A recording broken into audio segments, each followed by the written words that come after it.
మహాత్మా జ్యోతిరావు పులే జయంతి సందర్భంగా కాకినాడలో ఘనంగా జయంతి వేడుకలు నిర్వహించారు. జీజీహెచ్ వద్ద ఆయన విగ్రహానికి జిల్లా collector Shan Mohan Sagili, MP Satish, MLA Kondababu పూలమాలలు వేసి ఘన నివాళులర్పించారు. కార్యక్రమానికి పెద్ద ఎత్తున బీసీ సంఘాల నాయకులు పాల్గొన్నారు. రాష్ట్ర ప్రభుత్వం మహనీయుల జయంతి, వర్ధంతి వేడుకలు నిర్వహించాలని జీవో జారీ చేసినట్లు కలెక్టర్ పేర్కొన్నారు. జయంతి సందర్భంగా నేను ఈ కార్యక్రమం జరిగింది.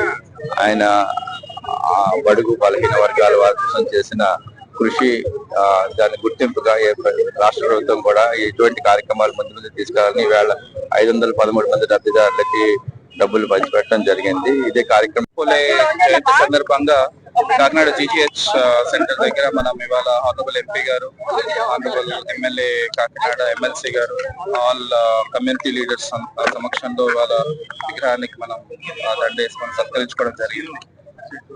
ముందుసారి చెప్పినట్లే ఈ నెల అత్యంత ప్రాముఖ్యమైన ముగ్గురు వెనుకబడిన తరగతుల వాళ్ళ కోసం పోరాడిన ముగ్గురు నాయకులు ఈ రోజు ఈ నెల బర్త్డే. దాంట్లో రెండోది మనం ఈ రోజు మహాత్మా బాపులే జయంతి చేసుకుంటాం. సో ఈ రోజు జ్యోతిరావు పూలే గారి జయంతి కార్యక్రమం ఈరోజు కలెక్టర్ గారి ఆధ్వర్యంలో ప్రభుత్వ పరంగా చేయడం జరుగుతుంది.